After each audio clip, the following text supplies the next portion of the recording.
Hi guys, today I'm going to do a reaction video to the Joe Rogan experience and interview he had with Kanye West.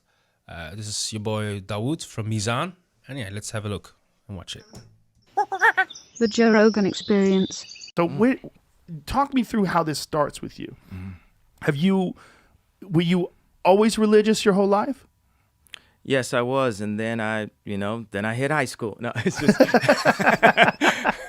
So, but when you're a young man and you're a superstar musician and you live in a wild life, what was it that led you back to this? Just a feeling in your life that there was more to life, there was more to your position, there was more to this idea of a calling, that you felt like you could do more, and that it resonated with you more to.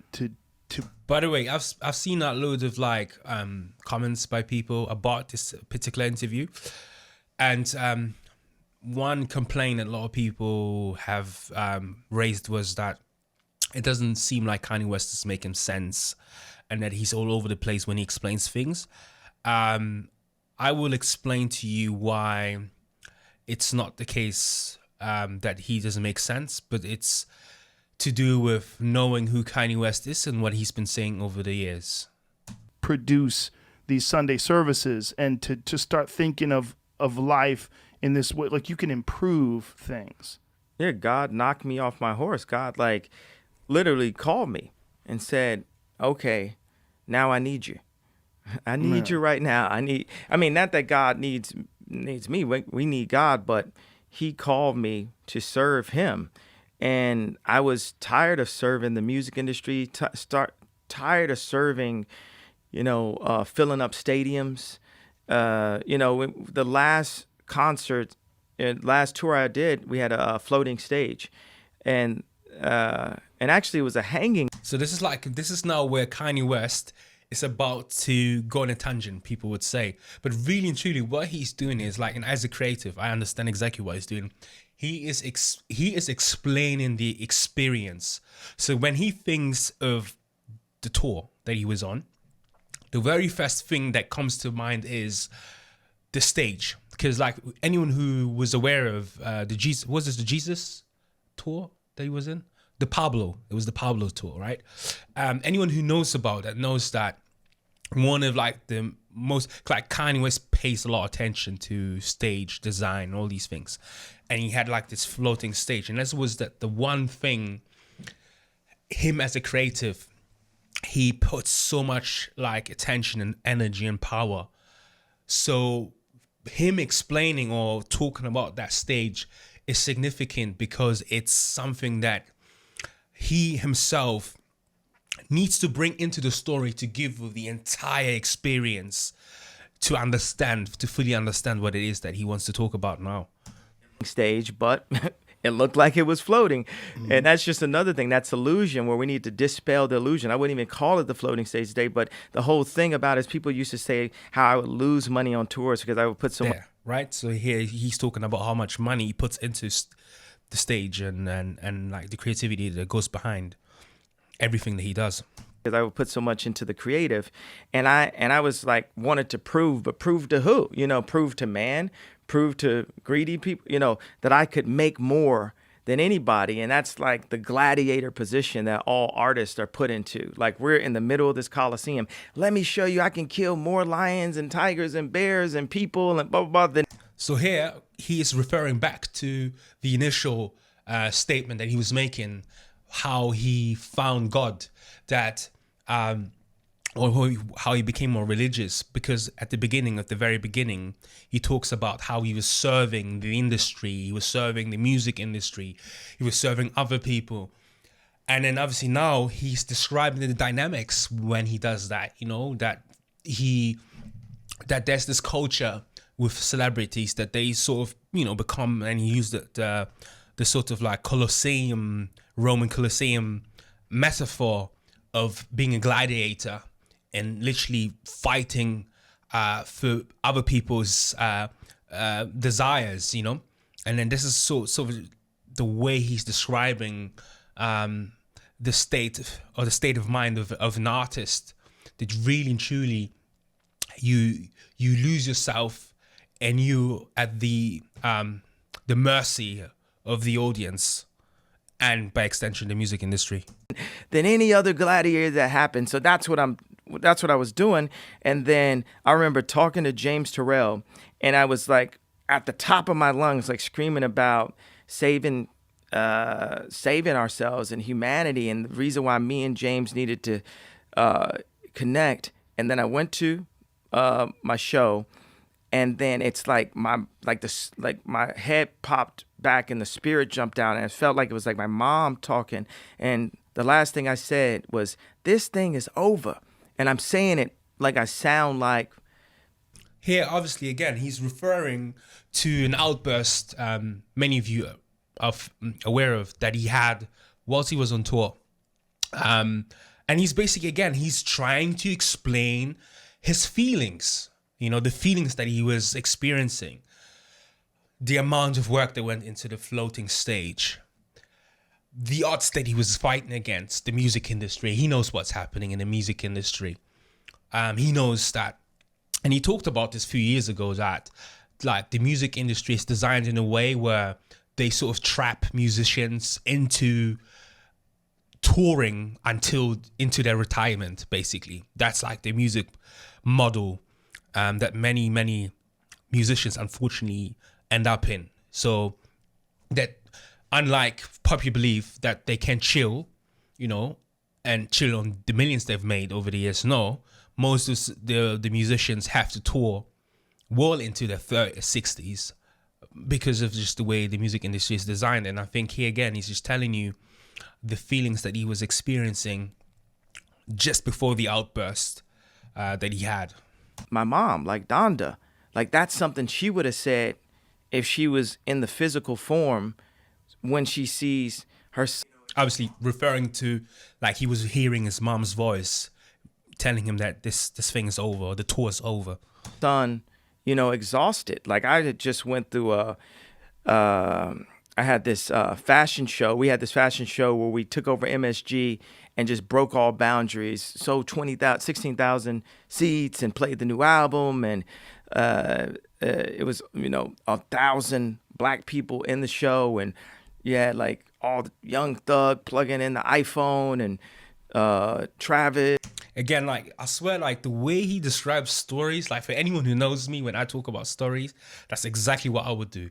I would bring in all the necessary elements that I was picking up, And he was wearing, like, if I was to talk about, like, say, an experience I had going to an event or something, I'd be like, oh, and he was wearing this, and this guy was doing that. And that's exactly what he's doing. So he's enumerating all the things that are important to him and that made the experience. So he's not on a tangent. He's not just talking and bringing up all these these details because he's confused or he doesn't know what he's saying. He's basically he's painting you a picture of the moment. When it was a legendary fashion show that he threw at the Madison Square, I think.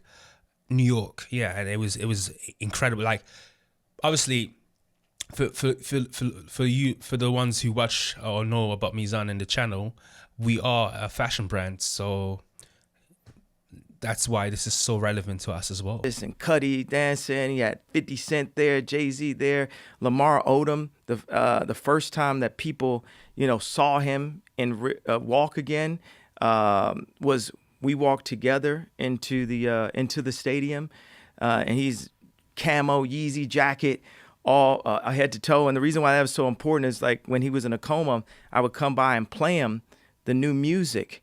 And once he was out of the coma, he said that he remembered that music when he was in a coma, and that was the album I was playing that day. The Pablo album. So that's the reason why me and Lamar walked in together. And then the next. A few months later, I did a fashion show, and it started 45 minutes late. And the media, they just killed. I actually remember this. It was, again, if this fashion show was incredible, it was on an island, actually, in New York. And so he had to sort of, like, bring in all the people. Like, it was logistically so challenging.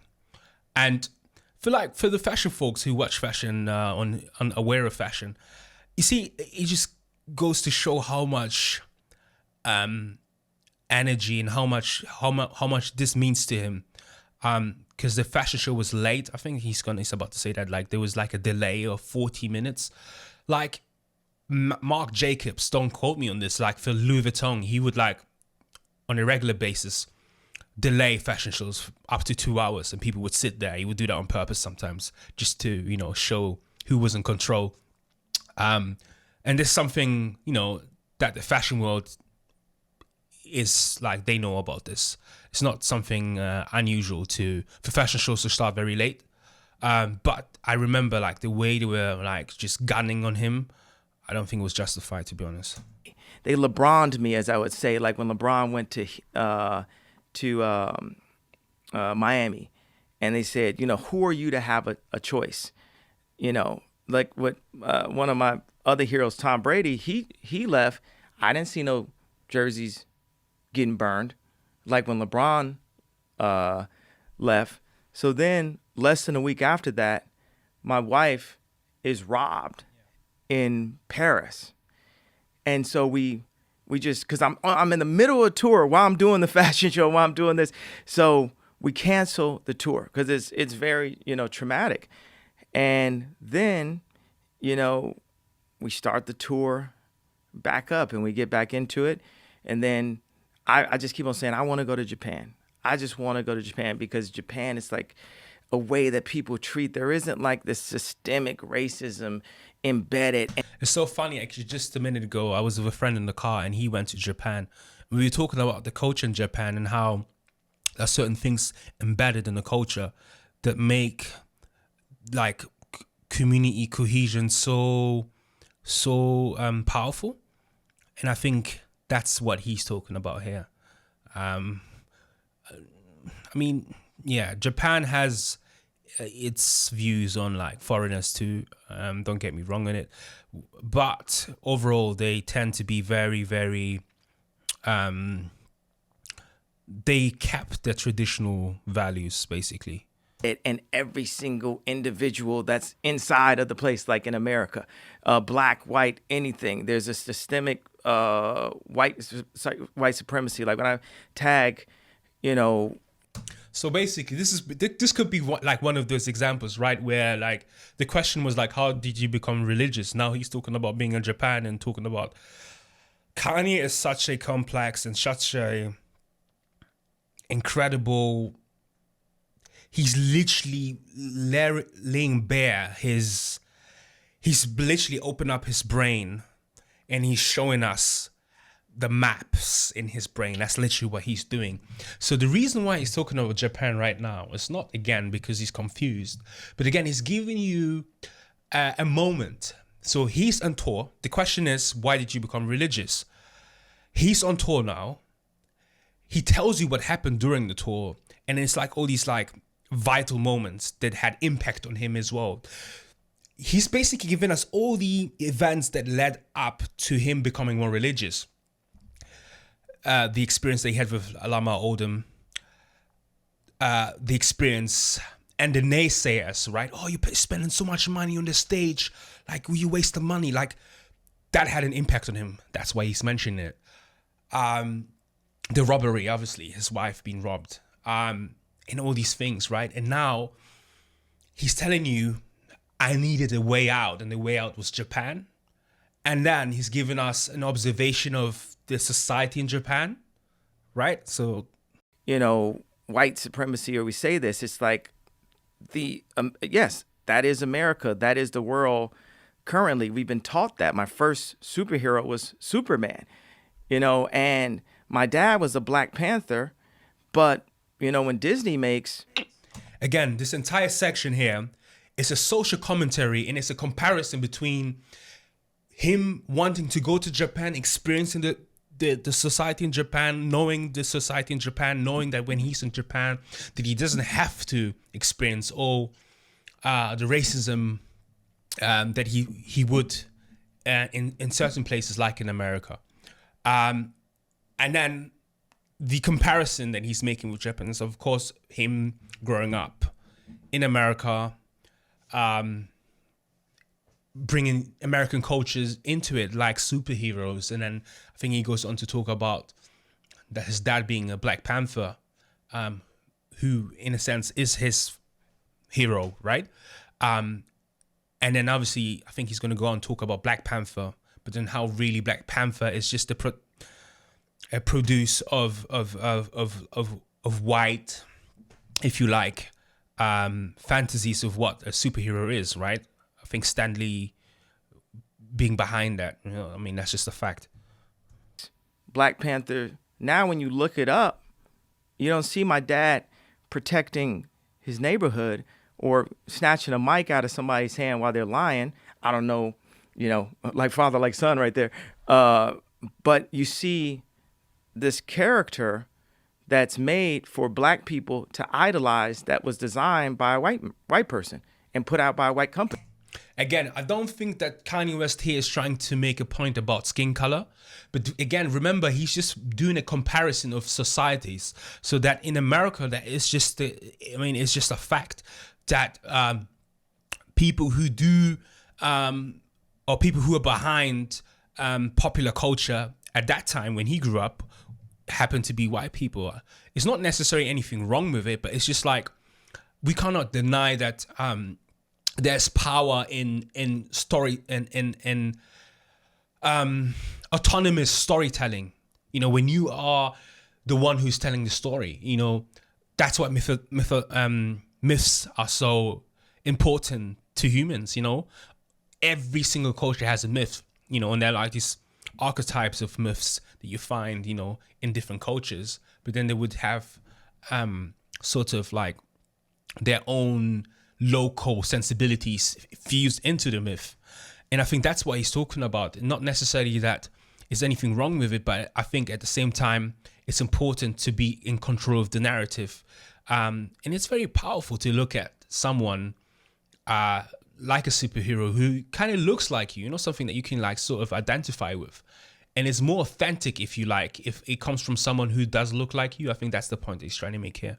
Company. So it's controlling the narrative to say, we're going to show you Harriet Tubman. We're not going to show you Nat Turner. And they do it every chance they get. Maleficent. And again, he's not on a tangent. He's not gone anywhere. He's still discussing social. It's a social commentary that he's making. That the reason for him to go to Japan, because of what was happening whilst he was touring, going back to the question of how did you become religious? This experience, he's telling you the experience. Because of this experience, I turned religious. And of course, then when he does the comparison between Japan and America, he's now giving us a social commentary on American popular culture. They called her race of people the Moors. And the Moors are, and I just saw it again. I was just like, yo, if you erase our history, like most Black people, we don't know where we come. We think we came from slaves. We don't know our bloodline. And we're given Black History Month, and we take that like it's some gift to us. No, it's a programming to us. Racism doesn't end until we get to a point where we stop. I think I understand what Kanye is saying here. He's basically saying that when someone is addressed for like his abilities more than his skin color, then that's like an achievement in terms of race relations. By the way, I don't believe in race. I don't believe in that term. But so that's the point he's making. And he doesn't want to feel like there shouldn't be a special month per se for Black people. Like the whole concept behind that. Because everyone else doesn't have special months, if you like. But then at the same time, not everyone else has the same history. So I see what he's saying. But Black History Month was not given to Black people, you know. It was devised by Booker T. think it was Booker T. Don't quote me on that. I'll put the name down here, but it's one of Dubois. Is one of the black activist scholars, intellectuals in the 20th century. It's been a very long time I've read into this, but yeah. So it was devised by black people. So I don't think it's correct to say that it was given to us, but at the same time, with like genealogy of ideas, things do change, you know, and it can become like a token month if you like.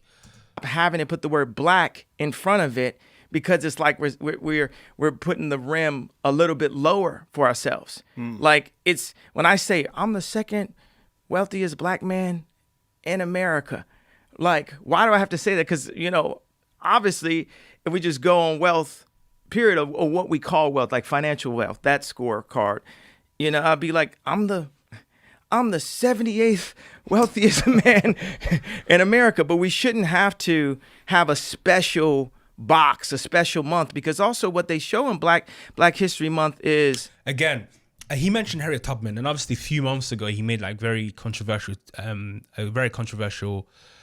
comment about Harriet Tubman, that apparently and I don't know where this comes from, but he was saying basically that Harriet Tubman was releasing slaves to only employ them or to bring them to another form of slavery. And I'm paraphrasing, right? It's not a quote unquote thing.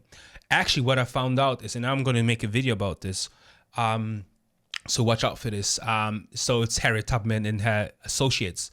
So there was actually this one guy who was an abolitionist who was helping, obviously, slaves. And he had set up like this trust, the trust by the name of Timbuktu, which was a trust where he would, like, the freed slaves would actually gain freedom, but not only freedom, but also land to work on the land. And it was like a settlement, this Timbuktu settlement. So watch out for that video very soon. I'm going to go into details as well. And he was basically an associate of Harriet Tubman. So maybe Kanye knows something that I don't know, but from what I've looked at, like, Harriet Tubman was not, she was actually with like revolutionary white people who were given land to freed slaves to work on and be independent. So it's quite the contrary of what he claimed. But yeah, here again, he's basically saying it. He doesn't think that there should be, I think he's basically saying, like, it's time for us to move away from these labels. And I always say this to people, right, as a black person, like, I think there's a lot of grieving, because there's a lot of people who only get to understand certain things about their history, or they become aware of it. So I would never force anyone to sort of like move away from that stage, you know? So there is, for a very long time, there's always going to be a group of us who are grieving and trying to process the trauma. And then there's going to be people like Kanye West, myself, who look into the future and trying to move the goalposts, right? Because remember, this is Kanye West. Like, when it comes to music, when it comes to clothing, he's someone who looks into the future. Like, he spots trends. He's always 2 steps ahead. And that's why precisely he uses the same methodology when it comes to history. So he doesn't want to be stuck in history. And he's telling people, come on, like, let's move on from this. But at the same time, he needs to understand that there are certain people who need to release that pain, that realization, not, you know, mentioning what he was mentioning, not knowing where you're from, eradication of your family history, in very difficulty to reconstruct that. So us getting hosed down, reminding us that we were slaves. Like, what if we had, remember when I cheated on you month? Like, remember when you first found the text messages? Remember, how does that make you feel? It makes you feel depleted and defeated. You know, it's no matter what religion you are, what we can agree on is it is always now. But now is the shortest moment of our life. It's gone in an instant. The longest moments of our life are our memories and our imaginations. Think about how long a kid imagines Christmas versus how long Christmas really is. And when you think back to your Christmas, are you under the table like Jim Carrey in Eternal Sunshine for the Spotless Mind, like under a chair, or are you a giant? And I think I understand, again, I agree with him. I agree with Kanye to an extent. It's very important to be present and worry about what is happening now. But like, as someone like who's, I'm a fiend of history. And by the way, I didn't bring any notes, so I really, certain names I can't remember and everything, but because I wanted to make this reaction video as natural as possible. I agree with Kanye to an extent, because at the same time, I think it's vital to understand what took place 200-300 years ago. And if you want to diversify the narrative, you will actually find there's loads of, like he was mentioning it earlier, Nat Turner, for example, a great revolutionary slave who was, who sort of like instigated slave revolts. So there is power in knowing what happened. And I feel like, and this is something I made a post on my Instagram as well previously. This goes out to a lot of the, to people who are interested in this history, especially Black people, that when I look at the history that took place in America and all these slaves who were taken to America, I see perseverance, I see strength, and I see motivation. I mean, human beings who went through this, for that type of like inhumane conditions, survived. They survived. So when I look at that history, I don't see slaves. I see warriors. I see human beings who had an ability to withstand death and destruction. And then the descendants are people like Kanye West, are people like Muhammad Ali, are people like Michael Jackson, are people like, and I understand nobody's perfect. I may mention people that you guys don't agree with, but then who is perfect? Jesus, Muhammad sallallahu alaihi wasallam. There are people I believe who are near perfect, but that's not the point. The point is that that America has produced one of the greatest human beings because of that unfortunate history that entire humanity has to share. Are you a king? Are you what Black History Month has told you you are? And this is me speaking to Black people specifically in America, that I know people who would kill someone or have a gun or in their own hood and be afraid to go downtown and literally be like afraid of white people. Like the most gangsters wouldn't go downtown, and that's just a programming, but that program is inside of the curriculum. And also I would add, it's inside of the history. I mean, if you look at the historical relationships between Black people and white people in America, that there is an apprehension,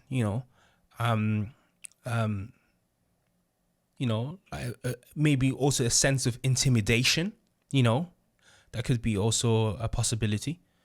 It's inside of the media. It goes to this whole idea of Ye. When people say, "Is Ye crazy? Is Ye narcissistic? Is Ye an egomaniac? Is Ye self-absorbed? Is Ye all these?" No, Ye know who Ye. Now, remember, Joe Rogan's question was, how did you become religious?